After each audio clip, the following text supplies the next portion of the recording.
Recognisance या information gathering start करने से पहले मैं एक बात बता देता हूँ कि जब हम ये प्रोसेस करते हैं, रिकॉग्निसेंस इन्फॉर्मेशन गैदरिंग कर रहे हैं, तो उस टाइम पर कई बार ऐसा होता है कि हर एक टूल से हमें वो एक्यूरेट चीज़ें नहीं मिल पाती जो हम चाहते हैं अपने टारगेट के बारे में। वो सही इन्फॉर्मेशन हर टूल नहीं दे पाता। इसीलिए हमारे पास अलग-अलग multiple techniques and multiple tools हैं, जो आज हम इस वीडियो में देखेंगे। कोशिश करूँगा कि ज़्यादा से ज़्यादा टूल्स, टेक्निक्स के बारे में आपको बता पाऊँ। सो अब स्टार्ट करते हैं। हम यहाँ पर सबसे पहले देखेंगे पैसिव टेक्निक्स। पैसिव टेक्निक्स को खत्म करके फिर चलते हैं एक्टिव टेक्निक्स पर।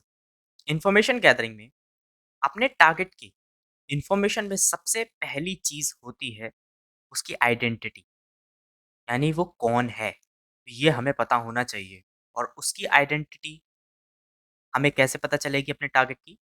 उसके आईपी के थ्रू। सबसे पहले हमें चाहिए उसका आईपी, जो उसका इंटरनेट प्रोटोकॉल है। सो उसे फाइंड करने के लिए हम यूज़ करते हैं होस्ट। होस्ट एक टूल है जो कि काली में इनबिल्ट आता है। इस समय जो टारगेट मैंने लिया है वो मेरी खुद की एक टेम्पररी वेबसाइट है। ये मेरी एक टेम्पररी वेबसाइट है जिसको टेस्टिंग के लिए यूज़ कर सकते हैं। होस्ट, सो यहाँ पर हमें इसके मिले हैं आईपी एड्रेस। 2 IPv4 मिले हैं, 1 IPv6 मिला है और इसके 2 मिले हैं मुझे मेलिंग सर्वर्स, जो कि होस्टिंगर डॉट इन के हैं। तो सबसे पहली बात, यहाँ पर इसने हमें दिए हैं 2 आईपी एड्रेस। ये 2 आईपी एड्रेस क्यों दिए हैं, हमें ये भी पता होना चाहिए। IPv6 दिया है तो वो सिंगल है, उसकी कोई बात नहीं है, हमें सिंगल मिला है। IPv4 क्यों डबल है, ये हमें पता करना है। कौन-सा सही है, कौन-सा सही नहीं है। क्या गलत भी है या फिर दोनों ही ठीक है। ओके? ये हमें पता करना है। तो थोड़ी और ज़्यादा इन्फॉर्मेशन की पता करने के लिए हम यूज़ करते हैं एनएस लुकअप का। सॉरी, एनएस लुकअप एंड अपना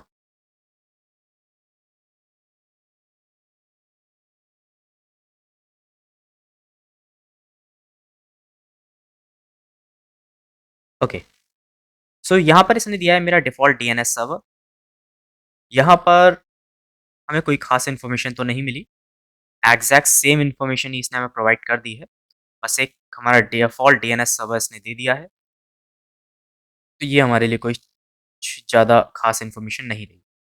बस हमें इसके आईपीज़ मिल गए, इतना ही हमें फ़ायदा इससे मिला है। तो अब ऐसा करते हैं, इसको ट्रेस रूट करके देखते हैं। इसके रूट को ट्रेस करते हैं। ट्रेस रूट का मतलब होता है, आप अपने टारगेट तक पहुँचने के लिए किस पाथ को फ़ॉलो कर रहे हैं और उस पाथ को फ़ॉलो करते टाइम उस बीच आपके कौन-कौन से ऐसे सेगमेंट्स हैं, नेटवर्क सेगमेंट्स हैं, जो आपको पास करा रहे हैं आगे के लिए, जिनसे होकर आप गुज़र रहे हैं। तो इससे भी हमें एक काफ़ी बेटर इन्फॉर्मेशन मिल सकती है कि हमें अपने टारगेट तक पहुँचने के लिए किन-किन चीज़ों से होकर गुज़रना पड़ रहा है। या उसके बीच फायरवॉल्स भी हो सकती हैं, उसके बीच राउटर्स भी हो सकते हैं, उसके बीच स्विचेस भी हो सकते हैं, उसके बीच बहुत कुछ हो सकता है। तो वो सब कुछ फाइंड करने के लिए हम करते हैं trace route. Traceroute and SR technologies dot online enter. So यहाँ पर ये अभी कुछ भी सर्च नहीं कर रहा है और वो मुझे बताइए क्यों नहीं कर रहा है। ये हो सकता है आपके साथ भी कभी ऐसी इशू आए, तो उसके लिए सिर्फ इतना करना है, मेरा चल रहा है ये वर्चुअल मशीन में। सो वर्चुअल मशीन के लिए आपको इसमें जाना है सेटिंग्स में इसकी। अगर आपके साथ ऐसी दिक्कत आए तभी आपको ये सब करना है और इसको नेट से हटाकर ब्रिज पे सेट कर देना है। Network adapters and bridge. Okay, तो दोबारा से करते हैं।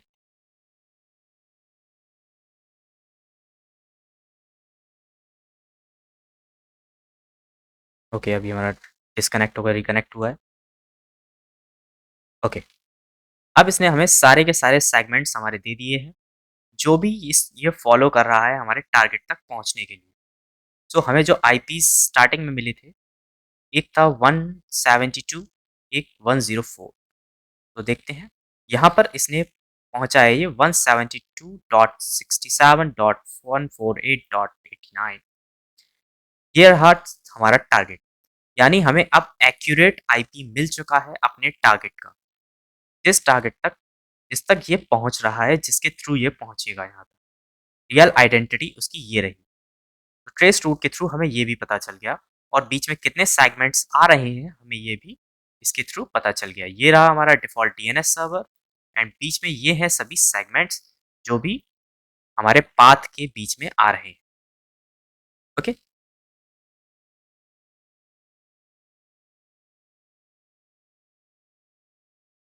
पर अभी भी हमारे पास एक क्वेश्चन रहता है कि इसने हमें 2 आईपीज़ दिए थे। तो वो 2 आईपी क्यों दिए थे?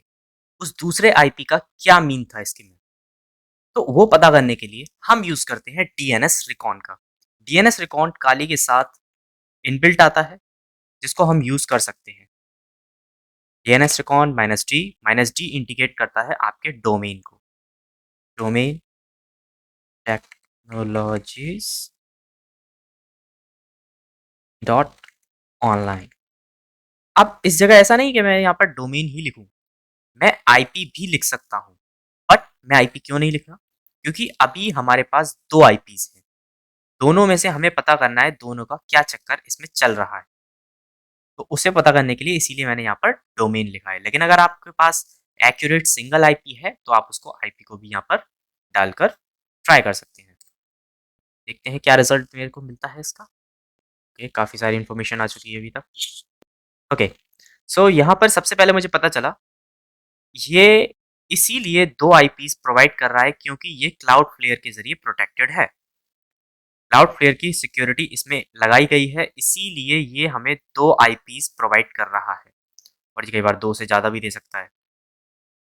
देखिए यहाँ पर इस समय 3 आईपीज़ मिले हुए हैं, 3 IPv4 और 3 IPv6 क्योंकि इसमें क्लाउडफ्लेयर की सिक्योरिटी लगाई हुई है।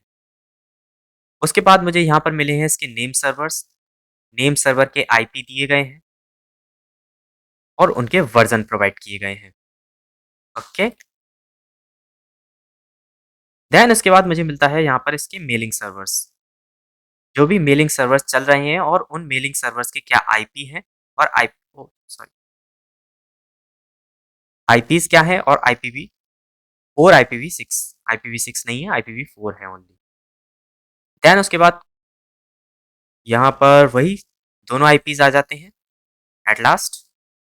इसमें कोई भी यहाँ पर अगर कोई भी ये सब डोमेन इस वेबसाइट का होगा तो वो ए को इंडिकेट करके यहाँ पर प्रोवाइड कराया जाएगा, लेकिन इसका कोई सब डोमेन नहीं है, इसलिए यहाँ पर सिर्फ srtechnologies.online और उसके दोनों आईपीज़ प्रोवाइड किए गए हैं एंड एक लास्ट IPv6 प्रोवाइड किया गया है। इससे ज़्यादा कोई इन्फॉर्मेशन इसने प्रोवाइड नहीं की है। हम इसे एक बार और टेस्ट कर लेते हैं इसको चेक करने के लिए कि इसमें और कौन-कौन सी सिक्योरिटीज़ प्रोवाइड की गई हैं, कौन-सी फायरवॉल्स लगी हुई हैं या नहीं लगी हुई हैं। तो उस चीज़ को चेक करने के लिए हम एक यूज़ करते हैं वेबऑफ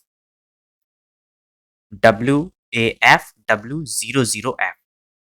ये भी काली के साथ इनबिल्ट आता है। इसको आप यूज़ कर सकते हैं as a security tester. DNS recon के बारे में सबसे पहले एक और चीज़ बता देता हूँ। डीएनएस रिकॉन जो हमने किया था अभी, डीएनएस रिकॉन, ये DNS recon passive and active both techniques में आता है। लेकिन हमने जो अभी तक यूज़ किया वो सिर्फ अभी पैसिव था। एक्टिव भी यूज़ करेंगे, वो आगे यूज़ करेंगे। अभी हम वेब ऑफ पे चलते हैं।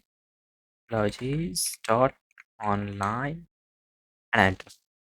कई बार ऐसा हो सकता है क्योंकि वेबसाइट की सिक्योरिटी की वजह से वेब ऑफ कई बार सर्च नहीं कर पाता, तो हम रिट्राई करेंगे एक बार। सो यहाँ पर हमें अब मिल चुकी है। 2 रिक्वेस्ट भेजी थी जिसमें से एक रिक्वेस्ट एक्सेप्ट हुई और हमें यहाँ पर पता चला क्लाउडफ्लेयर की एक फायरवॉल इसमें लगाई गई है, जिसकी वजह से क्लाउडफ्लेयर से प्रोटेक्टेड है।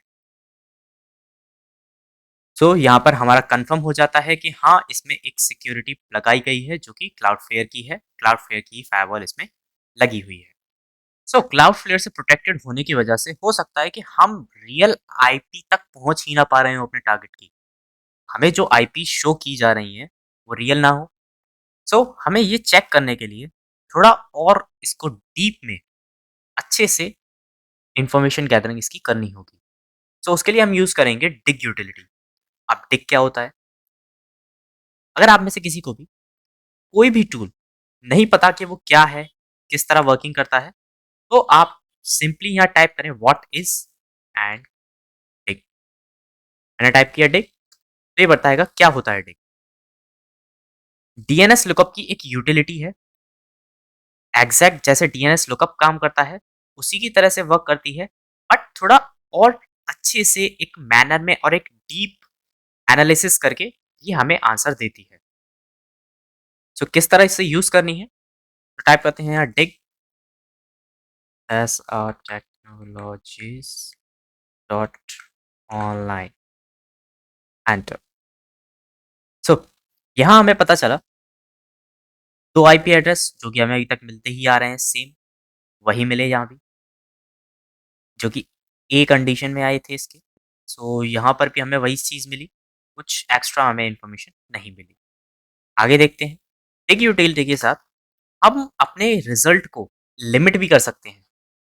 यानी अपने फोकस एरिया को रिड्यूस करने के लिए अपने रिजल्ट को लिमिटाइज भी कर सकते हैं। लाइक मैं यहाँ टाइप करता हूँ एनएस, लाइक नेम सर्वर्स। तो नेम सर्वर्स ये मुझे सिर्फ नेम सर्वर यहाँ के प्रोवाइड करेगा। डिफ़ॉल्ट में अगर मैं यहाँ पर कुछ नहीं डालता हूँ, तो डिफ़ॉल्ट में यहाँ पर रहता है ए। ए का मतलब रहता है आईपी एड्रेस, जिस वजह से इसने मुझे आईपी एड्रेस डिफ़ॉल्ट दे दिए थे जब मैंने यहाँ पर कुछ भी नहीं टाइप किया था। लेकिन अगर मैंने टाइप किया एनएस, तो ये समझ गया मुझे एनएस नेम सर्वर्स चाहिए। अब अगर मैं टाइप करता हूँ एमएक्स यानी मेलिंग सर्वर्स, तो ये मुझे यहाँ के मेलिंग सर्वर्स प्रोवाइड कर देगा। लेकिन हमें चाहिए अपना फ़ोकस एरिया रिड्यूस करने के लिए, हमें चाहिए थे वो 2 आईपीज़ जो आ रहे हैं, उन आईपीज़ में से रियल आईपी कौन-सा है और हमें एग्ज़ैक्ट एक्यूरेट चीज़ चाहिए, तो उसके लिए हम यूज़ करते हैं इसका एक और कमांड एनी। एनी की वजह से हमें एक्यूरेट रिज़ल्ट नहीं मिले हैं। हम एनी को एक बार दोबारा से ट्राई करते हैं, बट अब हम यूज़ करते हैं अपना एक स्पेसिफ़ाई कर देते हैं इसमें एक डीएनएस सर्वर को, जो कि गूगल का डीएनएस सर्वर है, उसी को डिफ़ाइन करके एंड देन यूज़ करते हैं, तो भी हमें रिज़ल्ट्स वही मिले हैं। एक में एनी यूज़ करने की वजह से हमें यहाँ पर एक तो होस्ट इन्फॉर्मेशन मिल गई, दूसरा आरआर सिग्नेचर मिल गया। आरआर सिग्नेचर क्या होता है? मैं बता देता हूँ। आरआर सिग्नेचर का मतलब एक ऐसा सिग्नेचर जो आपकी वैलिडिटी इंटरवल को बताता है, डिफ़ाइन करता है। आरआर स्पेसिफ़ाई करता है आपकी वैलिडिटी इंटरवल को फॉर द सिग्नेचर। हमें वो भी वेबसाइट का मिल गया, होस्ट इन्फॉर्मेशन मिल गई, लेकिन जो चीज़ चाहिए थी वो नहीं मिली। हम इसको व्होइस पे करते हैं, व्होइस यूज़ करते हैं। व्होइस का मतलब व्होइस आपके हर एक इन्फॉर्मेशन को आपको बताएगा आपके डोमेन के बारे में। देखते हैं ये क्या इन्फॉर्मेशन हमें देता है। टेक्नोलॉजीज़ डॉट ऑनलाइन, व्होइस हमारी हर एक इन्फॉर्मेशन प्रोवाइड कर सकता है। व्होइस के सामने व्होइस ने हमारी इन्फॉर्मेशन दी है। देखते हैं क्या-क्या है। रजिस्ट्री डोमेन आईडी मिल गई, व्होइस का सर्वर मिल गया, व्होइस ने सर्वर दिया है, तो व्होइस का होस्टिंगर का सर्वर है, इसने हमें बता दिया। Registrar URL whois Hostinger dot com. Update कब की गई थी लास्ट, वो ये डेट देता है। क्रिएशन डेट इसने दी है हमें, क्रिएट कब की गई थी और लास्ट अपडेट कब की गई है। एंड रजिस्ट्री एक्सपायर कब होगी, यानी ये वेबसाइट कब एक्सपायर होगी, वो भी डिफाइन किया गया है। बाकी सारी इन्फॉर्मेशन तो इसने हमें प्रोवाइड की गई है, रजिस्ट्रार के बारे में, रजिस्ट्रेंट के बारे में, रजिस्ट्रेंट ऑर्गेनाइजेशन कौन-सी है, रजिस्ट्रेंट की स्टेट कौन-सी है, कंट्री कौन-सी है, वो हर एक चीज़ यहाँ पर प्रोवाइड की गई है। क्विज़ हमें ज़्यादा से ज़्यादा इन्फॉर्मेशन प्रोवाइड कर देता है, जो भी अवेलेबल होती है। लेकिन कुछ सिक्योरिटीज़ लग जाने की वजह से उसे ज़्यादातर इन्फॉर्मेशन नहीं मिल पाती हैं, like admin email, contact information, जो कॉन्टैक्ट के लिए क्या-क्या इन्फॉर्मेशन प्रोवाइड की गई थी, रजिस्ट्रेंट की भी नहीं है और एडमिन की भी नहीं है। अगर इसके पास ऐसी लो सिक्योरिटी वाली या फिर कई बार ऐसा होता है कि हमें यहाँ पर हर एक चीज़ प्रोवाइड करवा दी जाती है, जो भी इन्फॉर्मेशन अवेलेबल होती है। रजिस्ट्रार की जो भी होस्टिंगर की थी ईमेल आईडी वो उसने प्रोवाइड की है और फ़ोन नंबर प्रोवाइड कर दिया है। ताकि जो जो रजिस्ट्रेंट है, उसकी ईमेल आईडी और फ़ोन नंबर यहाँ पर प्रोवाइड नहीं है इसके पास। उसे सिर्फ़ ऑर्गनाइज़ेशन नेम, स्टेट और कंट्री बस इतना ही पता है। सो इससे भी हमें ज़्यादा कोई इन्फॉर्मेशन ख़ास नहीं मिली। हाँ, बस ये पता चला कि कौन उसका रजिस्ट्रेंट है और कहाँ से रजिस्टर की गई है। तो ओके, कोई इश्यू नहीं है अगर हमें नहीं मिल पाया यहाँ से तो। हम एक ऐसा करते हैं, इसका ही एक अल्टरनेटिव है नेटक्राफ्ट। सो नेटक्राफ्ट को यूज़ करते हैं। नेटक्राफ्ट से देखते हैं क्या-क्या इन्फॉर्मेशन हमें मिलती है और क्या-क्या नहीं मिलती है। बट नेटक्राफ्ट से हमें ज़्यादातर इन्फॉर्मेशन प्रोवाइड कर दी जाएँगी, क्योंकि नेटक्राफ्ट एक ऐसी सर्विस है, एक ऑनलाइन ऐसा टूल है, जिसके ज़रिए हम सारी इन्फॉर्मेशन, उसके सर्वर्स, उसके मेलिंग सर्वर्स, हर एक चीज़ हम प्रोवाइड कर सकते हैं।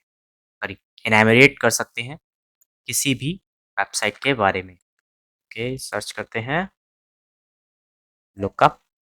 सो यहाँ पर हमें इन्फॉर्मेशन अभी सर्च हो रही है, ज़्यादातर इन्फॉर्मेशन आ चुकी हैं। साइट टाइटल नहीं मिला, साइट की रैंकिंग वो भी नहीं है, डिस्क्रिप्शन वो भी नहीं है। रिस्क रेटिंग आ रही है नेटक्राफ्ट की तरफ से 1/10। नेट ब्लॉक ओनर क्लाउडफ्लेयर है, hosting company Cloudflare, hosting country US, IPv4 यहाँ पर हमें एक्यूरेट मिल गया। IPv4 कौन सा सही है, सो वो यहाँ पर हमें प्रोवाइड कर दिया नेटक्राफ्ट। इसके ज़रिए हमें एक्यूरेट सही आईपी एड्रेस मिल जाता है। उसके बाद IPv6 भी यहाँ पर हमें प्रोवाइड कर दिया गया है, जो कि हमारे पास ऑलरेडी था ही। बाकी आगे चलते हैं, यहाँ पर नेमिंग सर्वर्स दिए गए हैं, डोमेन दिया गया है, डोमेन रजिस्ट्रार कौन है वो नहीं पता। डोमेन का वो कौन नेम सर्वर, जो कि ऑर्गेनाइजेशन नेम सर्वर होता है, वो भी प्रोवाइड कर दिया गया है। DNS एडमिन कौन है, डोमेन क्या है वो भी बता दिया गया। बाकी आगे चलते हैं तो IPv4 के यहाँ पर इसने सर्वर्स दिए गए हैं, जो कि क्लाउडफ्लेयर का है, यूएस के सर्वर्स को यूज़ कर रहे हैं। यहाँ से लिंक इनने बताया हुआ है कि ये जो सर्वर्स, यहाँ हमें पता चलता है कि जो आईपी हमें प्रोवाइड किया गया है, उस आईपी के साथ और कितने लोगों को कितने आईपी प्रोवाइड किए गए हैं। इसके बीच में जितने भी आईपीज़ हैं, वो अलग-अलग सभी को प्रोवाइड किए हैं इस सर्वर ने। और इस सर्वर को प्रोवाइड किया गया है आईपी यहाँ से, लिंक बनाया हुआ है इन्होंने, जो कि इस सर्वर को भी कहीं और से उसका आईपी दिया गया, उसने उसके सबनेट बनाए, उसने प्रोवाइड किए। इसी तरह से यहाँ पर सबनेटिंग बताई गई है। टोटल 255 आईपीज़ हैं। देन उसके बाद हमें पता चलता है IPv6, IPv6 के भी इसी तरह से लिंक बताए गए हैं, कितने-कितने बनाए हुए हैं और किस-किस को प्रोवाइड किए। किसको प्रोवाइड किए ये तो नहीं पता कर सकते, बट प्रोवाइड किए गए हैं ये पता है। आगे चलते हैं तो हमें नेट ब्लॉक ओनर के बारे में यहाँ और बता दिया जाता है। आईपी नेट ब्लॉक ओनर का आईपी हमें पता चल गया। अब देखिए यहाँ पर हमें उन दोनों आईपीज़ के बारे में पता चला। जो आईपी व 172 है, वो है नेट ब्लॉक ओनर का, और जो 104 है, वो आईपी वेबसाइट का है। वेबसाइट का और नेट ब्लॉक ओनर का। इसीलिए हमें 2 आईपी शो कराए गए थे। तो यहाँ पर आके ये आपको क्लियर हो जाएगा कि क्यों 2 आईपी शो हो रही हैं। बाकी और नीचे चलते हैं तो इतनी ही इन्फॉर्मेशन अवेलेबल है, इससे ज़्यादा इन्फॉर्मेशन अवेलेबल नहीं है। तो यहाँ पर आके हमारे ये 2 आईपी वाले डाउट्स क्लियर हो जाते हैं, जिससे हमें हमारा फ़ोकस एरिया जिससे रिड्यूस हो गया। अब हमें ये पता है कि वेबसाइट का आईपी कौन-सा है और ये जो दूसरा आईपी आ रहा था वो किसका है।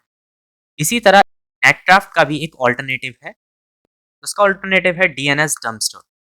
तो इससे भी हम एक बार ट्राई करके देख लेते हैं क्या इन्फॉर्मेशन हमें मिल पाती है। जब भी हम इन्फॉर्मेशन गैदरिंग या एनामोरेशन कर रहे हैं, तब आपको ये हमेशा ये चीज़ फ़ॉलो करनी चाहिए कि हर एक टूल, जितने भी टेक्निक्स, टूल्स आप जानते हैं, उस हर एक को फ़ॉलो करके जितनी भी इन्फॉर्मेशन निकल रही है, वो आपको सभी निकालनी चाहिए। ताकि आपको ये पता चल पाए कि किस किस टूल ने आपको क्या इन्फॉर्मेशन दी, और हो सकता है कोई दूसरा टूल आपको उससे डिफरेंट इन्फॉर्मेशन दे दे, कुछ एक्स्ट्रा इन्फॉर्मेशन प्रोवाइड कर दे। तो इसीलिए हमें हर एक इन्फॉर्मेशन को देख लेना चाहिए। तो यहाँ देखते हैं हमें क्या इन्फॉर्मेशन मिली है। यहाँ सबसे पहले इसने ग्राफ बताया है, कहाँ के सर्वर्स यूज़ हो रहे हैं ये बता दिए। यहाँ पर 4 होस्ट फाउंड हुए हैं यूएस में एंड 4 ही होस्ट हैं। यहाँ पर डीएनएस सर्वर्स आ गए, यहाँ पे मेलिंग सर्वर्स दे दिए इन्होंने, और यहाँ पर हमारी वेबसाइट आ गई, जो कि इन्होंने यहाँ पे आईपी भी दे दिया, जो कि हमें नेटक्राफ्ट से भी मिल चुका था। यहाँ पर एक तरीके का इन्होंने मैप प्रोवाइड कर दिया है, नेटवर्क मैप। नेटवर्क मैप में हर एक चीज़ इन्होंने शो की है। ये थोड़ा देखने में अच्छा लगता है, समझने में भी क्लियर हो जाती हैं चीज़ें इस टाइप से। इस टाइप के आपको आगे चल के काफ़ी सारे इसी तरह से मिलेंगे। नेटवर्क मैपिंग, नेटवर्क मैपिंग अपने आप में एक टेक्नीक भी है, जिसको यूज़ करते हुए हम स्कैनिंग भी करते हैं। ओके, सो इससे ज़्यादा इन्फॉर्मेशन अवेलेबल नहीं है यहाँ पर। यहाँ पर यही चीज़ अवेलेबल है, हम इस चीज़ को डाउनलोड भी कर सकते हैं एक्सएलएस फाइल में। व्यू ग्राफ, ग्राफ भी देख सकते हैं, आप देखना चाहें तो देख सकते हैं। सो ज़्यादा इन्फॉर्मेशन इन्होंने यहाँ पे डंपस्टर डीएनएस डंपस्टर में प्रोवाइड नहीं की गई है। सो हमें जो इन्फॉर्मेशन हमें चाहिए थी, वो इन्फॉर्मेशन हमारे पास आ गई है। तो इतनी इन्फॉर्मेशन मिलने के बाद अब हम ये चेक करते हैं कि जिस टारगेट के बारे में हम इनैमोरेशन कर रहे हैं, रिकॉनाइसेंस कर रहे हैं, उसमें से वो किन-किन टेक्नोलॉजीज़ का यूज़ कर रही है। एग्ज़ैक्टली उसमें कौन-कौन सी ऐसी टेक्निक्स यूज़ हो रही हैं और उन टेक्नोलॉजीज़ के कौन-कौन से वर्ज़न्स यूज़ हो रहे हैं। सो वो सब चेक करने के लिए हम यूज़ करते हैं वर्डवैप, जो कि प्री इंस्टॉल्ड काली में आता ही है। इसको भी आप आराम से यूज़ कर सकते हैं, इंस्टॉल करने की अलग से ज़रूरत नहीं पड़ेगी। डॉट ऑनलाइन, मैं इसे कॉपी कर लेता हूँ, बार-बार लिखना नहीं पड़ेगा। ओके, तो सबसे पहले इसने रीडायरेक्ट कर दिया हमें, जो कि क्लाउडफ्लेयर के ज़रिए रीडायरेक्ट करवाया गया होगा, और यहाँ पर हमें रीडायरेक्शन लोकेशन मिल गई। रीडायरेक्ट करवा के कहाँ भेजा? 301 का मतलब ही होता है रीडायरेक्ट। तो यहाँ पर हमें सारी इन्फॉर्मेशन इसने प्रोवाइड की है। यहाँ पर jQuery यूज़ हो रही है, PHP यूज़ हो रही है, PHP का 7.4.3 वर्ज़न यूज़ हो रहा है, HTML5 यूज़ हो रही है, HTTPS सर्वर यूज़ ही हो रहा है क्लाउडफ्लेयर का, क्लाउडफ्लेयर का SSL लगा हुआ है। कुकीज़ भी हैं यहाँ पर प्रोवाइड की गई हैं। वर्डप्रेस की वेबसाइट है, हमें ये भी पता चल गया। सो हमें यहाँ पर बाकी सारी इन्फॉर्मेशन मिल चुकी है, कंट्री भी पता चली। कंट्री यूनाइटेड स्टेट्स, यूएसए में से यूज़ हो रही है, इतना ही पता चल गया। HTTP ओनली, लर्न प्रेस, एक और चीज़ हमें पता चली कि इसमें लर्न प्रेस भी यूज़ हो रहा है। लर्न प्रेस एक तरीके की ऑनलाइन एप्लीकेशन है, जो कि आपकी वेबसाइट को, एक स्कूल की वेबसाइट या किसी कोचिंग की वेबसाइट को बनाने में यूज़ होती है। स्टूडेंट्स को वहाँ पर, स्टूडेंट्स के लिए चैप्टर्स, लेसन्स, ये सब कुछ अपनी वेबसाइट में एनरोल करवाने के लिए, एनरोल कराने के लिए, उनके एडमिशन्स कराने के लिए, इसके लिए लर्न प्रेस का यूज़ किया जाता है। सो लर्न प्रेस भी यूज़ हो रहा है, हमें ये भी पता चल गया इसके अंदर। कुछ स्क्रिप्ट्स भी यूज़ हो रही हैं, जो कि स्क्रिप्ट्स के टेम्पलेट्स हैं, जावास्क्रिप्ट में, टेक्स्ट में है। टाइटल भी पता चला, टाइटल क्या यूज़ हो रहा है, एसआर टेक्नोलॉजीज़, और यहाँ पर लेट्स सिक्योर योर एसेट्स ताकि और भी सारी इन्फॉर्मेशन आई है। वर्डप्रेस यहाँ भी पता चल गया, वर्डप्रेस की वेबसाइट है। एक्स फ्रेम ऑप्शंस यूज़ हो रहे हैं, एक्स पावर्ड बाय पीएचपी का, ये हमें पता ही चल गया। पीएचपी का 7.4.3 यूज़ हो रहा है। सो यहाँ से हमें ये पता चलता है कि क्या-क्या टेक्नोलॉजीज़ हमारे टारगेट यूज़ कर रहे हैं और कौन से वर्ज़न्स यूज़ हो रहे हैं।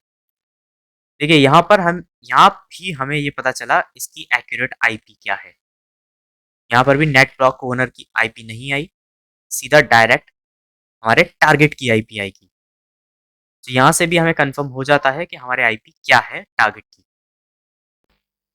ये सारी इन्फॉर्मेशन पता करने के लिए एक ऑप्शन तो हमारे पास ये है, एक ऑप्शन और भी है हमारे पास। वो है कि हम अपने ब्राउज़र में एक एक्सटेंशन को एम्बेड कराएँ। उस एक्सटेंशन का नाम है वेपलाइज़र। सो इस समय मैं फायरफॉक्स चला रहा हूँ, तो मैं फायरफॉक्स के लिए सर्च करूँगा उसको। सो उसका नाम है वेपलाइज़र। सो तो मैं सर्च करता हूँ वेपलाइजर, सो वेपलाइजर फॉर फायरफॉक्स,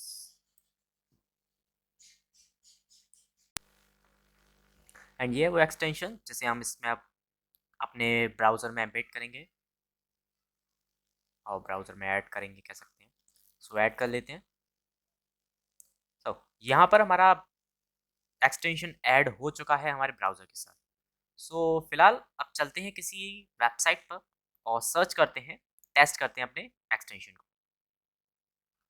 सो ये रही हमारी वेबसाइट और आप यहाँ पर देख सकते हैं जैसे ये सर्चिंग स्टार्ट कर दी है इसने, किस किस टेक्नोलॉजीज़ का ये वेबसाइट यूज़ कर रही है।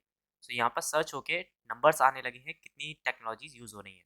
सो मैं इसको ओपन कर लेता हूँ ताकि मुझे पता चले कितनी टेक्नोलॉजीज़ और कौन कौन सी टेक्नोलॉजीज़ ओपन चल रही हैं। सो ये रही वो सारी टेक्नोलॉजीज़ जो ये वेबसाइट यूज़ कर रही है, जिसमें हमें पहली पता चल जाती है वर्डप्रेस, सेकंड वूकॉमर्स, और ब्लॉग्स के लिए भी वो वर्डप्रेस ही यूज़ हो रही है, सीडीएन क्लाउडफ्लेयर यूज़ हो रही है, डेटाबेस के लिए माईएसक्यूएल यूज़ हो रही है, पेज बिल्डर के लिए एलिमेंटर, और यूआई के लिए बूटस्ट्रैप, एंड आपकी HTTP3, module federation, web pack. Module federation और वेब पैक पे इसने दिखाया है 50% श्योर, यानी कम्प्लीटली श्योर नहीं है। एंड बाकी हमारे इसमें contact form second 7 and WooCommerce PHP 7, जो कि हमें पहले ही पता चल चुका था, उसमें भी हमें ये सब मिल चुका है। तो इस तरीके से हम एक्सटेंशन के ज़रिए भी अपनी वेबसाइट को स्कैन करके पता कर सकते हैं कि कौन कौन सी टेक्नोलॉजीज़ उसमें यूज़ हो रही हैं और कौन से वर्जन्स यूज़ हो रहे हैं उनके। इतनी इन्फॉर्मेशन मिलने के बाद अब हमारा एक काम रहता है कि हम अपने टारगेट के बारे में ये इन्फॉर्मेशन गेन करें क्या इंटरनेट पे उसके बारे में अवेलेबल है। तो उसके लिए हम यूज़ करेंगे हार्वेस्टर का। हार्वेस्टर टूल की मदद से हम मल्टीपल सोर्स से एक साथ डेटा को एक्सट्रैक्ट कर सकते हैं। सो हम हार्वेस्टर टूल पे यूज़ करते हैं और हम सबसे पहले चलते हैं हार्वेस्टर की हेल्प सेक्शन में ताकि हमें ये पता चल सके हार्वेस्टर्स में क्या क्या ऑप्शंस होते हैं। सो उसके लिए हम यूज़ करेंगे capital H O sorry help minus help, and ये आ गए सारे ऑप्शंस जो भी हार्वेस्टर के अंदर अवेलेबल हैं। सो -d है जिसके ज़रिए हम डोमेन को रिप्रेजेंट कर सकते हैं। सो यूज़ करते हैं हम इस चीज़ को ही क्योंकि हमारे पास डोमेन अवेलेबल है, तो हम यूज़ करेंगे -d का। तो हम इसको हटा देते हैं -d एंड अपना डोमेन यहाँ पर टाइप कर देते हैं, एंड लास्ट में हम यूज़ करते हैं -b का। -b से रिप्रेजेंट करेंगे हम सोर्स को। सो सोर्स हम यूज़ करेंगे, इसमें ऊपर हमारे पास सारी लिस्ट अवेलेबल है कौन कौन से सोर्स हम यूज़ कर सकते हैं जो भी हार्वेस्टर के अंदर अवेलेबल हैं। सो उसमें गूगल है, बिंग है, एंड हम यूज़ करेंगे अभी याहू का, और भी हमें इसमें काफ़ी सारे ऑप्शंस मिल जाते हैं बट हम अभी 3 को ही यूज़ करते हैं। सो हमें मिलता है इनवैलिड सोर्स। ओके, कोई इशू नहीं है, ऐसा कई बार इशू आ जाता है, तो हम इसको इसी को शट आउट करने के लिए हम इसमें से तीनों को हटा देते हैं और इसमें एक और चीज़ ऐड करते हैं, ऑल। ऑल का मतलब जितने भी सोर्स अवेलेबल हैं उन सभी सोर्स से अपने आप ढूंढो क्या क्या इन्फॉर्मेशन और कहाँ कहाँ पर अवेलेबल है। सो उस हिसाब से ये सारे इन्फॉर्मेशन ढूंढ लेगा जितनी भी सोर्स उसके पास अवेलेबल हैं। इसमें से कुछ आ रहे हैं जिसकी मिसिंग है एपीआई की। सो एपीआई की जिस चीज़ की मिसिंग है उसमें से सर्च नहीं करेगा, लेकिन जिनकी अवेलेबल है उनमें से ये सभी से सर्च करके हमें डेटा दिखाएगा। सो इसके लिए थोड़ा वेट करना पड़ेगा। सो हम थोड़ा वेट करते हैं, डेटा एक्सट्रैक्ट होने देते हैं, एंड काफ़ी कुछ इसमें आ भी रहा है। अभी से सर्चिंग इसने स्टार्ट कर दी है, काफ़ी सारे सर्च इंजन्स हैं जिन पे सोर्स हैं उन पे से सर्च कर रहा है ये।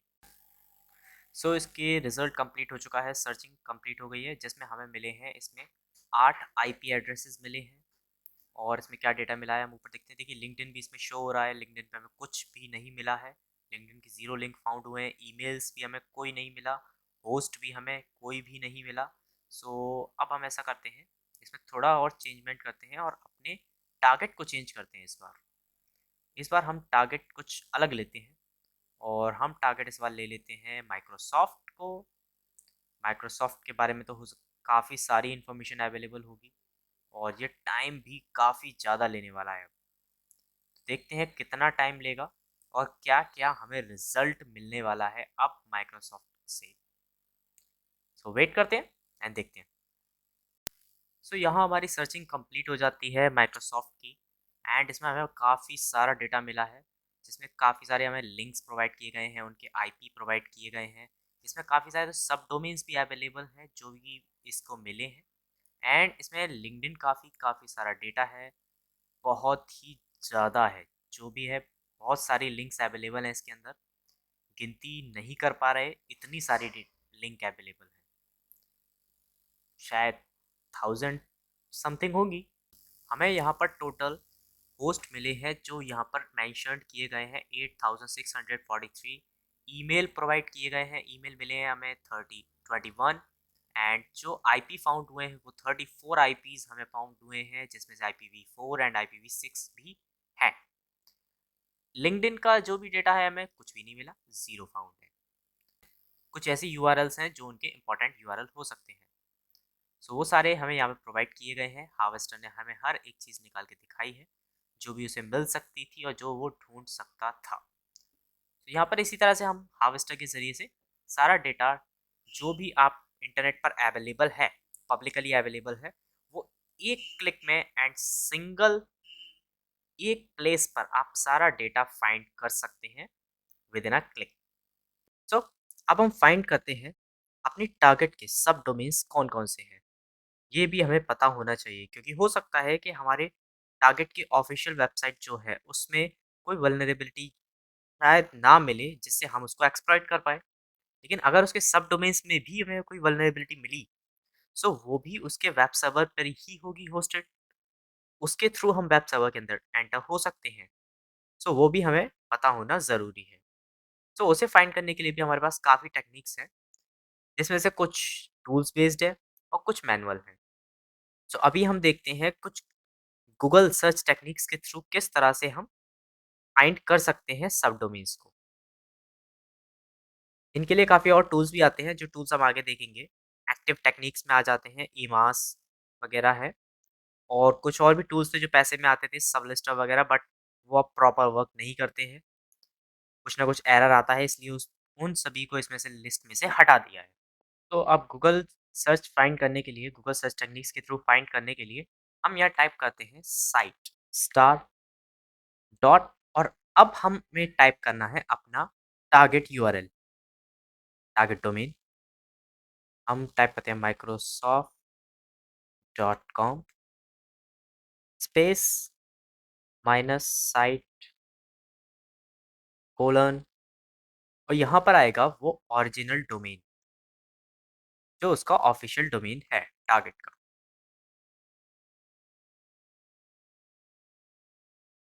soft.com enter. तो यहाँ पर हमारे सामने सारे के सारे सब डोमेन्स खुलकर आ चुके हैं माइक्रोसॉफ्ट.com के। माइक्रोसॉफ्ट के जितने भी सब डोमेन्स हैं वो सारे अवेलेबल हैं यहाँ पर। काफ़ी सारे पेजेस ने दिए हैं जिसमें अवेलेबल हैं यहाँ पर। इसके थ्रू आप फाइंड कर सकते हैं किस तरह से, कहाँ और कौन-कौन से सब डोमेन्स होंगे आपके टारगेट के। अब ऐसा नहीं है गूगल सर्च टेक्निक्स के थ्रू आप यही फाइंड कर सकते हैं सिर्फ। अगर आपको फाइंड करना है तो किसी पर्टिकुलर यूआरएल का कोई पर्टिकुलर पेज भी फाइंड कर सकते हैं। लाइक मुझे कोई चाहिए माइक्रोसॉफ्ट.com के जितने भी लॉगिन पेजेस हैं वो मेरे सामने आ जाएँ। सो मैं डालूँगा इन यूआरएल लॉगिन, यानी यूआरएल में माइक्रोसॉफ्ट.com के जितने भी ऐसे यूआरएल हैं जिनमें लॉगिन आ रहा है, उनको मेरे सामने निकाल के दिखाओ। सो सभी सामने आ गए।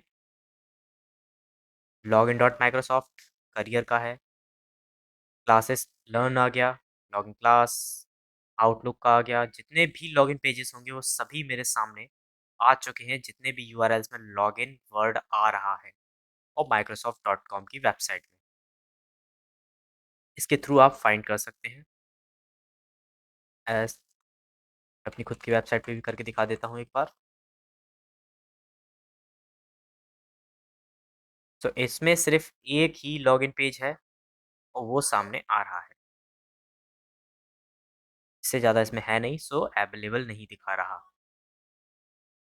लॉगिन की जगह हम डाल सकते हैं एडमिन भी डाल सकते हैं।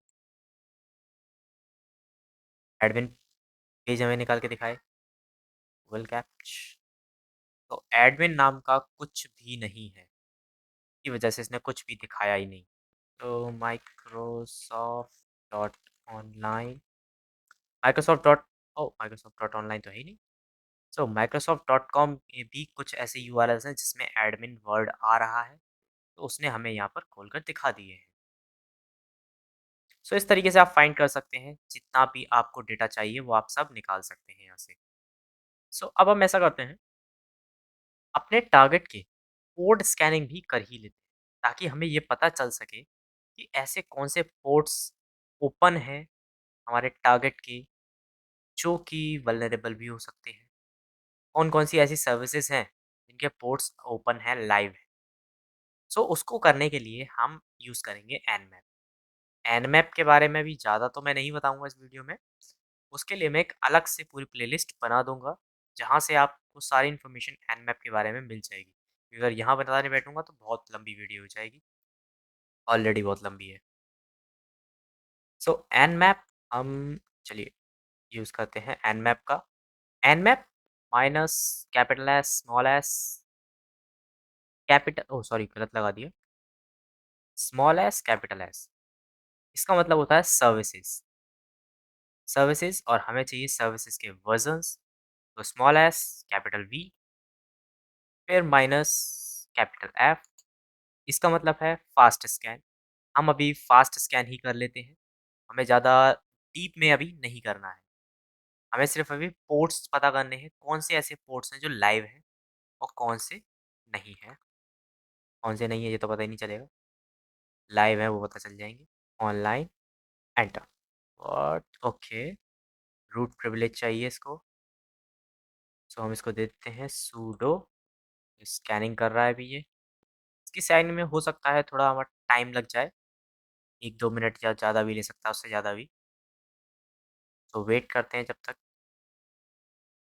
ओके, सो यहाँ पर हो चुकी है स्कैनिंग, लेकिन इसे मिला क्या है? कुछ भी नहीं, क्योंकि क्लाउडफ्लेयर के ज़रिए जब तक प्रोटेक्टेड है, तब तक सब कुछ क्लाउडफ्लेयर के पीछे छिपा दिया गया। क्लाउडफ्लेयर की प्रॉक्सी लगी हुई है जिसकी वजह से सब कुछ छिपा हुआ है, ना वर्जन्स पता चले, ना कौन से पोर्ट्स ओपन है वो भी नहीं पता चले। सब कुछ क्लाउडफ्लेयर ने छिपा दिया, क्या है क्या नहीं है कुछ नहीं पता चला। सो हम किसी और टारगेट पर ये इसको करके देखते हैं। हस्टे, देखते हैं इस पर क्या मिलता है हमें और क्या नहीं मिलता। तो यहाँ तो हमें काफ़ी सारे पोर्ट्स ओपन मिल गए हैं, बहुत ही सारे मिले हैं और हमें उनके वर्जन्स भी पता चल गए। एच एफटीपी ओपन है, एसएसएच क्लोज्ड है, ये भी क्लोज्ड है, काफ़ी सारे क्लोज्ड भी पता चले हैं। माईएसक्यूएल ओपन है, पॉप3एस open, SMTP open, SSL open, पॉप3 ओपन, डोमेन ओपन, सब हालाँकि बहुत सारे इसमें ओपन ही ओपन है और उनके वर्जन्स नेम भी हमें पता चल गए, जिसके ज़रिए हम इसे हैक भी कर सकते हैं। माईएसक्यूएल का कौन-सा वर्ज़न है, इस वर्ज़न को देखते हुए हम ये फाइंड कर सकते हैं कि कौन-सी वल्नरेबिलिटीज़ ऐसी थी जो इस वर्ज़न में अवेलेबल हैं और जो वल्नरेबिलिटीज़ उस वर्ज़न में अवेलेबल होंगी, वो इसमें भी अवेलेबल होंगी। सो उसको हम हैक कर सकते हैं। हमारे पास एक और भी ऑप्शन है एनमैप के। अगर आप ये चाहते हैं कि आप इसी पूरे प्रोसेस को हर बार ना दोहराएँ, तो हम इस पूरी प्रोसेस को सेव करा सकते हैं किसी भी फ़ाइल में। उसके लिए हमें सिर्फ टाइप करना है minus on and file name gst.txt। तो अब ये सभी को, जो भी ये फाइंड करेगा, जो भी प्रोसेस ये करेगा, उस सब को ये सेव करा देगा एक txt फाइल के अंदर जिसका नाम होगा gst.txt और वो फाइल हमें मिलेगी इसके मेन फ़ोल्डर में। ये हो सकता है यहाँ पे इन्हें फाइल बनाई हो, मिट गई। फाइल क्रिएट हो चुकी है gst.txt के नाम से। अभी कुछ आया तो नहीं होगा, सिर्फ एक लाइन आई है, जो कि ये वाली है। तो ये सर्चिंग कर रहा है। सो इसकी सर्चिंग तो कंप्लीट हो चुकी है। देखते हैं अपनी फाइल पर जाके। फाइल को रिलोड किया तो हमें वो सारा डेटा इसमें अवेलेबल मिल गया, जो भी हमारे टर्मिनल पे सर्च होकर आया था, वो सारा डेटा एज़ इट इज़ इसने इस फ़ाइल में लिख दिया है। तो इस तरीके से हम एक सिंपल एक कमांड यूज़ करके अपनी एक टीएक्सटी फ़ाइल के अंदर इसको सेव करा सकते हैं। अब हमारे पास बात आती है जब हमें इतनी इन्फॉर्मेशन अवेलेबल हो चुकी है, हमें ज़्यादातर हालाँकि सारी इन्फॉर्मेशन अपने टारगेट के बारे में सारी तो नहीं कह सकते लेकिन एक एक्यूरेट इन्फॉर्मेशन हमें मिल चुकी है। अब हम अपने टारगेट की वल्नरेबिलिटीज़ को भी स्कैन करके एक बार देख लेते हैं, क्या वो वल्नरेबल है या नहीं है। तो वल्नरेबिलिटीज़ को स्कैन करने के लिए हमारे पास एनमैप के ज़रिए भी कुछ स्क्रिप्ट्स अवेलेबल कराई गई हैं। आउटप्लेट, शेल शॉक इनसे हमारा हो सकता है कि जो हमारा टारगेट है वो वल्नरेबल हो। सो उस चीज़ को टेस्ट करने के लिए सबसे पहले हम देख लेते हैं हमारे पास कौन-कौन सी स्क्रिप्ट अवेलेबल हैं। तो हमारे पास हार्टब्लीड अवेलेबल है यहाँ पर। सो हार्टब्लीड से हम इसको एक बार स्कैन करा के देखते हैं, क्या इसमें वल्नरेबिलिटी है हार्टब्लीड की या फिर नहीं। तो इस स्क्रिप्ट को अपने एनमैप कमांड में लगाने के लिए हम इसी कमांड का यूज़ कर लेते हैं। पास्ट से एन को हटाकर हम यहाँ पे पोर्ट यूज़ करते हैं और हम अभी यूज़ कर रहे हैं 443 का एंड यहाँ पर हम डिफाइन कर देते हैं स्क्रिप्ट हम कौन सी यूज़ कर रहे हैं। स्क्रिप्ट यूज़ करते हैं हम हार्टब्लीड की। Script equals to oh sorry so SSL minus HERT Heartbleed and enter. तो इसमें तो हमें कोई ख़ास इन्फॉर्मेशन नहीं मिली, इसने कोई हमें रिज़ल्ट अवेलेबल नहीं कराया, जिससे हमें पता चले कि इसमें कोई वल्नरेबिलिटी अवेलेबल है। तो इससे ना मिली तो कोई बात नहीं, हम एक काम करते हैं, हम यूज़ करते हैं स्नाइपर। और स्नाइपर क्या चीज़ है? स्नाइपर एक ऐसा टूल है, जिसको पैसिव और एक्टिव दोनों ही तरीके से यूज़ किया जा सकता है। तो स्नाइपर को हम यूज़ करने के लिए, हम इसे दोनों ही तरीके से यूज़ कर सकते हैं, GUI वर्ज़न में भी और एक CLI वर्ज़न में भी। जैसा कि आप यहाँ देख भी रहे हैं ultimate all in one offensive security framework. ये एक ऑफेंसिव सिक्योरिटी फ्रेमवर्क है ऑल इन वन। सभी तरीके की इसमें सिक्योरिटीज़ अवेलेबल हैं, ऑफेंसिव सिक्योरिटीज़ अवेलेबल हैं। इसमें आप वेब फ्रेमवर्क भी है, तो वेब फ्रेमवर्क की तरफ अभी हम नहीं जाएँगे। हम अभी CLI को ही देखेंगे। सो हमें सिर्फ़ इसे इंस्टॉल करने के लिए ज़्यादा कुछ नहीं करना है। हमें सीधा इसकी रिपॉज़िटरीज़ को क्लोन करना है। क्लोन करने के लिए हम क्लोन कर लेते हैं। चलते हैं, टाइप करते हैं git clone एंड रिपॉज़िटरी को पेस्ट कर देते हैं। ओके। स्नैपर ऑलरेडी एक्सिस्ट, तो मेरे में स्नैपर ऑलरेडी एक्सिस्ट करता है। तो स्नैपर मेरे में ऑलरेडी है, मैंने ऑलरेडी क्लोन किया हुआ था। मेरे में ऑलरेडी अवेलेबल है स्नैपर। तो कहाँ पर है? ये रहा। स्नैपर ऑलरेडी अवेलेबल है, सो मैं सीधा स्नैपर के अंदर चलता हूँ। इंस्टॉल करने के लिए यहाँ पर एक मुझे वो दिया गया है, एक बैश स्क्रिप्ट दी गई है install.sh। उसको यूज़ करने के लिए बैश install.sh एंड एंटर। सो मेरे में ऑलरेडी इंस्टॉल्ड है, सो मैं इंस्टॉल नहीं करूँगा। ओके। इस प्रोसेस को फॉलो करते ही आपके में इंस्टॉल हो जाएगा स्नाइपर। तो नाउ स्नाइपर यूज़ करने के लिए अब मुझे सिर्फ टाइप करना है स्नाइपर एंड चेक कर लेते हैं स्नाइपर इंस्टॉल हुआ है या नहीं। ओके, रूट परमिशन इसको देनी है सुडो। तो स्नाइपर तो चल रहा है, बहुत अच्छी बात है। स्नाइपर चल भी रहा है। अब यहाँ पर अगर मैं चेक करना चाहता हूँ इसके कौन-कौन से ऑप्शंस हैं, तो मैं टाइप कर दूँगा हेल्प एंड ये मुझे अपने सारे ऑप्शंस शो करा देगा, जो भी ऑप्शंस अवेलेबल हैं, जिनके थ्रू मैं स्नाइपर को यूज़ कर सकता हूँ। लेकिन फ़िलहाल इसने कराया नहीं मुझे, क्यों नहीं कराया? ओके, सो अब इसने मुझे शो करा दिया है। मैंने गलत डाला था, टाइप गलत कर दिया था। तो टारगेट को इसमें डिफाइन करने के लिए इस -t, -c, -t, -o, -re और जिसे जो पढ़ना हो वो पढ़ लें, मैं आगे चलता हूँ बस। इतना सारा मैं नहीं पढ़ सकता, मैं थक जाऊँगा। हम सीधा स्टार्ट करते हैं। हमारे पास ऑलरेडी हमारा डोमेन है -t एंड डोमेन टाइप करते हैं sartechnologies.online and hit enter. Okay, फिर भूल गया मैं। सुडो अरे एंड एंटर। तो इसकी स्कैनिंग स्टार्ट हो चुकी है। देखते हैं क्या-क्या रिज़ल्ट हमें अवेलेबल कराता है। कितने सारे पोर्ट्स क्लोज़ मिले इसको। कुछ खुला मिला है वो भी नहीं। अरे! कुछ भी नहीं। कुछ पोर्ट मिले हैं, ओपन मिले हैं। क्लाउडफ्लेयर की प्रोटेक्शन से ऑलरेडी प्रोटेक्टेड है, इसलिए इसको ये एक कॉपी मिली है, कुछ नहीं मिला। पोर्ट 80 ओपन मिला है जो कि टीसीपी का है। एचटीटीपी मूव परमानेंटली वो रीडायरेक्ट हो रहा है यहाँ पर भी ये और यहाँ पर भी रीडायरेक्ट हो रहा है। बाकी से कुछ ख़ास इन्फॉर्मेशन नहीं मिली है इसको और यहाँ पर इसने हमें बता दिया कि यहाँ पे ये क्लाउडफ्लेयर की प्रोटेक्शन से सिक्योर्ड है, जो कि हम पहले ही पता लगा चुके थे वेबवुर्फ के ज़रिए। इसने भी वेबवुर्फ का यूज़ किया और इसको कोई ख़ास नहीं मिला कुछ भी। बस इतना बता रहा है कि ये मूव्ड कर दी गई है यानी रीडायरेक्ट हो रही है। ऐप यूज़ करने का हमारा बस एक ही फ़ायदा होता है कि यहाँ पर हर एक चीज़ ऑटोमेट कर दी जाती है, जो भी हमने अभी तक मैनुअली किया था, वेबवुर्फ हो या फिर किसी भी तरीके की स्कैनिंग हो, हमने फायरवॉल्स चेक की थी, हमने हर एक चीज़ टेक्नोलॉजीज़ के बारे में पता लगाया था, वो सब कुछ यहाँ इसने ऑटोमेट कर दिया है। हमें अब हर चीज़ के लिए अलग-अलग प्रोसेस यूज़ करने की ज़रूरत नहीं है। तो ये तो अभी तक इसका चल रहा था एक्टिव स्कैन। अब हम अगर पैसिव स्कैन करना चाहते हैं और अपने मोड को सेलेक्ट करते हुए यानी वो अभी ये यूज़ कर रहा था टीसीपी का फुल ओपन स्कैन। अगर हम शेल्फ स्कैन में भी करना चाहते हैं तो इस शेल्फ स्कैन में भी हमें करके देगा। वो कैसे करके देगा? देखते हैं। तो वही ले लेते हैं अभी -t sudo ठीक है एंड यहाँ डिफाइन कर देते हैं मोड -m एंड तो stealth एंड -o-re जो कि डिनोट करता है रिकॉनाइसेंस को, पैसिव रिकॉनाइसेंस को। सो हिट एंटर।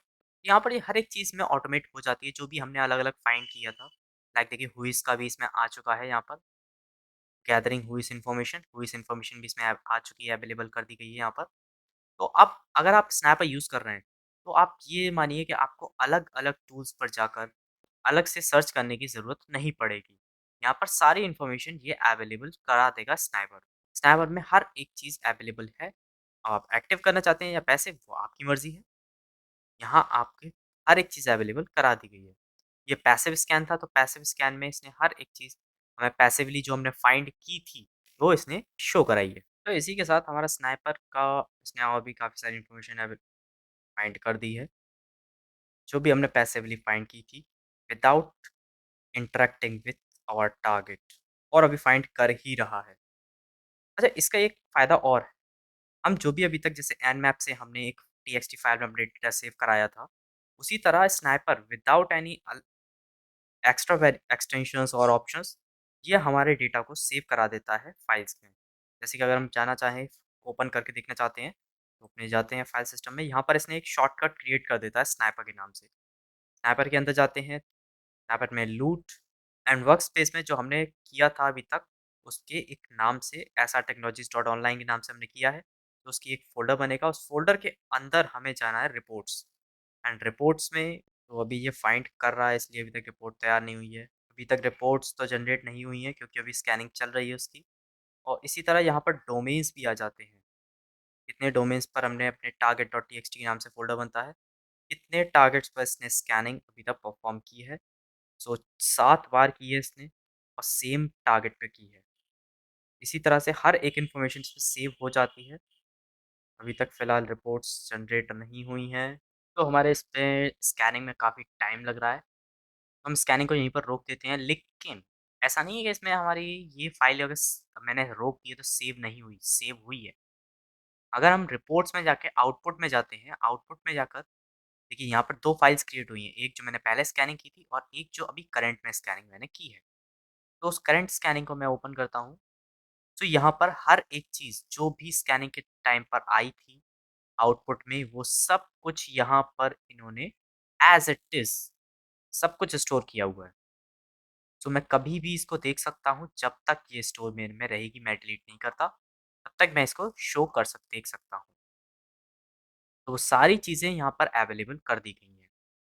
तो यहाँ पर भी एक फ़ाइल टीएक्सटी फ़ाइल बन जाती है और जो हमारी रिपोर्ट सेक्शन है, रिपोर्ट सेक्शन में एक एचटीएमएल फ़ाइल बन जाती है, जो कि हमारी क्रोम या फायरफॉक्स पे ओपन होती है। इस तरीके से स्नैपर हमारा वर्क करता है। स्नैपर को फिनिश करते हुए अब हम चलते हैं एमास पे। एमास भी स्नैपर की तरह ही एक रेपॉज़िटरी है, गिटहब की रेपॉज़िटरी है। तो एमास ओवास्प का ही एक टूल है। यहाँ पर से हमें इसकी रेपॉज़िटरी मिल जाएगी जिसको हम क्लोन कर सकते हैं अपनी काली में। यहाँ पर आप अगर इसके बारे में पढ़ना चाहते हैं तो आप पढ़ सकते हैं। इसमें क्या-क्या फ़ीचर्स हैं, क्या-क्या टेक्निक्स यूज़ की गई हैं, मैं आपको बता देता हूँ वैसे ओवरव्यू मैं सबको नहीं पढ़ने वाला बिल्कुल भी।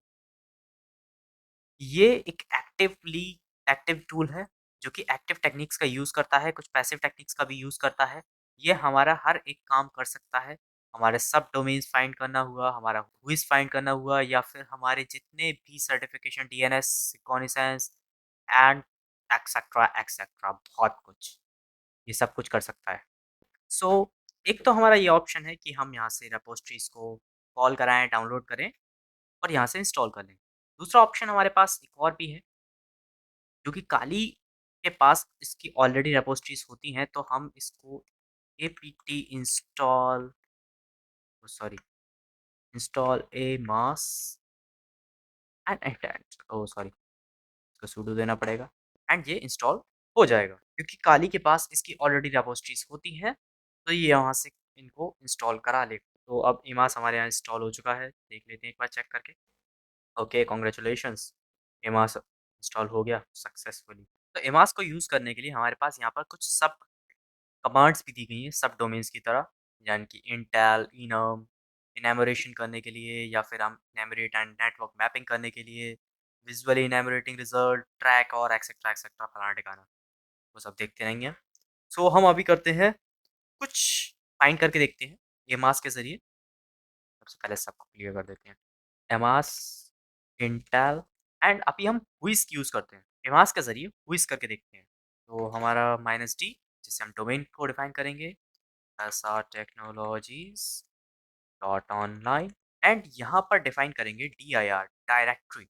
जिस डायरेक्टरी में जिस तरह से स्नाइपर ने अपनी एक पूरी डायरेक्टरी बनाई जिसमें हमको हर एक चीज़ रिपोर्ट्स और उसके लिस्ट्स और उसके टारगेट्स की .txt इस तरीके से दे दिया था, उस तरीके से ये भी अपनी एक डायरेक्टरी बनाएगा। बट यहाँ पर हमें डिफाइन करनी पड़ती है, स्नाइपर खुद बना लेता है।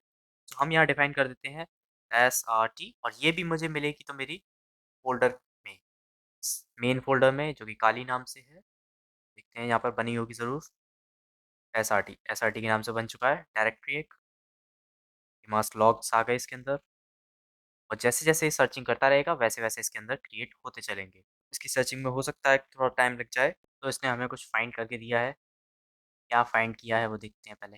काफ़ी सारे डोमेन्स इसने हमें दिए हैं। तो इसकी स्कैनिंग हुई है कंप्लीट और इसकी स्कैनिंग कंप्लीट होने के बाद हमें काफ़ी सारे डोमेन्स मिल चुके हैं एंड अब हम चल के देखते हैं हमारी डायरेक्टरी में क्या-क्या है। डायरेक्टरी में images.log, images.txt, index.vault इस तरीके की 3 डायरेक्टरी इसने बनाई हुई हैं। txt हम ओपन करके देख सकते हैं। वही सारा कंटेंट यहाँ पर अवेलेबल है, जो भी इसने सर्च करके हमें दिखाया है। और कितना टाइम लिया है, कब-कब इसने क्या-क्या फाइंड किया, वो सारा कुछ यहाँ पर दिखा रहा है। इमाज के ज़रिए हम सब डोमेन्स भी फाइंड कर सकते हैं बट एक्टिवली क्योंकि ये करता है ब्रूट फ़ोर्स एक तरीके से और ब्रूट फ़ोर्स करके ये फाइंड करता है अलग-अलग तरीके से करता है सब डोमेन्स को। अब सब डोमेन्स फाइंड करने के लिए हम इसमें डालते हैं अमास। अब यहाँ पर हमें इंटेल की ज़रूरत नहीं है, हम करते हैं इनम। Enum -t। अब हम किसी ऐसी टारगेट को लेते हैं जिसके सच में सब डोमेन्स हों। क्योंकि ऐसा टेक्नोलॉजीज़ की तो है ही नहीं। google.com enter. ये हालाँकि थोड़ा-सा टाइम लेगा क्योंकि गूगल है, काफ़ी सारे निकलेंगे इसके तो। सो इसने काफ़ी सारे अभी तक फाइंड कर लिए हैं और अभी भी फाइंड कर ही रहा है। काफ़ी टाइम लगाने वाला है, जो कि हम इसको देने नहीं वाले बिल्कुल भी। हम यहीं पर इसको रोक देते हैं क्योंकि इसने काफ़ी सारे फाइंड कर लिए हैं। देखिए, इस तरीके से इसके सारे सब डोमेन्स हम फाइंड कर सकते हैं। इसी के नहीं मतलब किसी के भी। जो आप चाहें जिसकी भी फाइंड करना चाहते हैं, आप उसके सभी सब डोमेन्स फाइंड कर सकते हैं।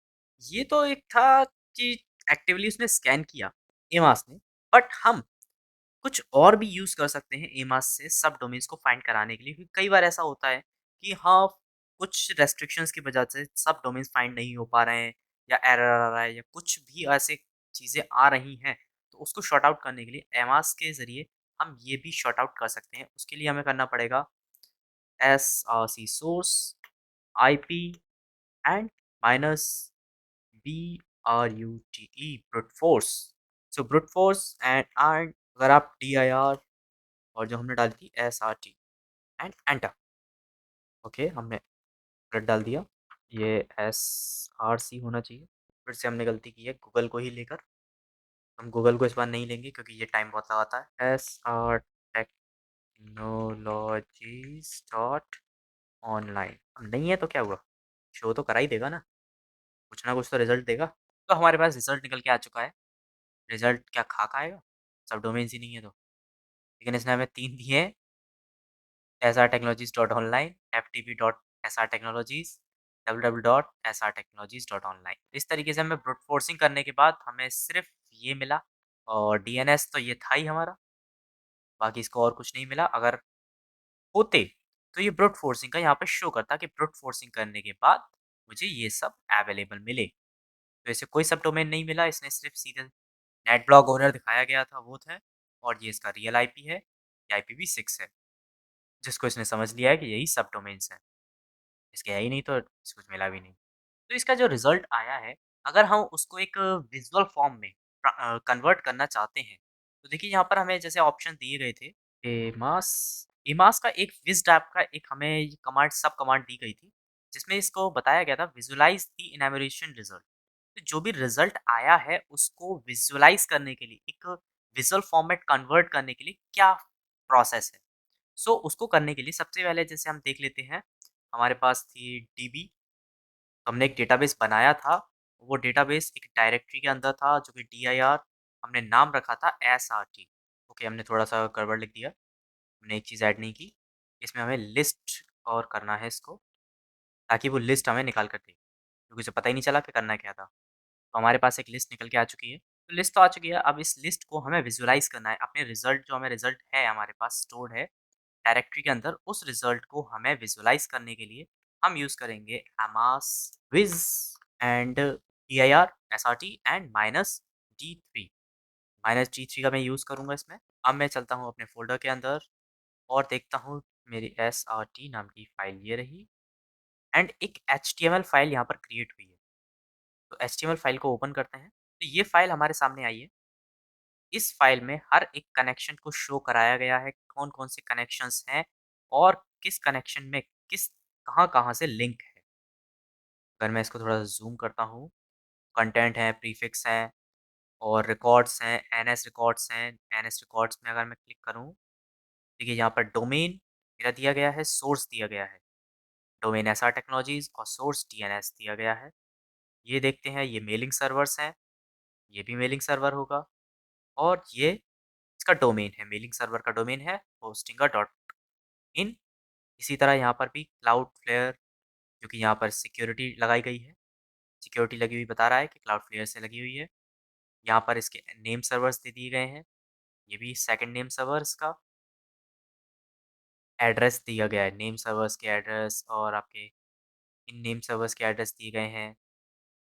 ये नेट ब्लॉक के हैं, नेट ब्लॉक्स के यहाँ पर इनके IPv6 दिए गए हैं। यहाँ हर एक इन्फॉर्मेशन इन्होंने विजुअलाइज़ कर दी गई है एक ग्राफ के फॉर्म में। ये ग्राफ कम, ये मकड़ी का जाला ज़्यादा लग रहा है। इस पूरे मकड़ी के जाले में आपको खींच-खाच के देखने पड़ेंगे कौन-कौन से कहाँ-कहाँ, क्या-क्या अवेलेबल है। सो इसी के साथ हमारा रिकॉग्निसेंस यहाँ पर होता है कंप्लीट। हाँ, हाल अभी कंप्लीट तो नहीं कह सकते, और भी हम काफ़ी सारी टेक्निक्स देखेंगे आगे चल के। स्कैनिंग जब करेंगे, आगे हम और भी सारे जो भी टूल्स को यूज़ करते रहेंगे, तो उसमें कुछ ना कुछ नई-नई टेक्निक्स हम यूज़ करते ही रहेंगे इन्फॉर्मेशन गैदरिंग की। इस वीडियो के लिए हम इतना ही रखते हैं और मिलते हैं फिर किसी न्यू वीडियो में। अगर आपकी कोई क्वेरी होती है तो आप कमेंट कर सकते हैं। मिलते हैं फिर किसी नई वीडियो में। जय श्री राम।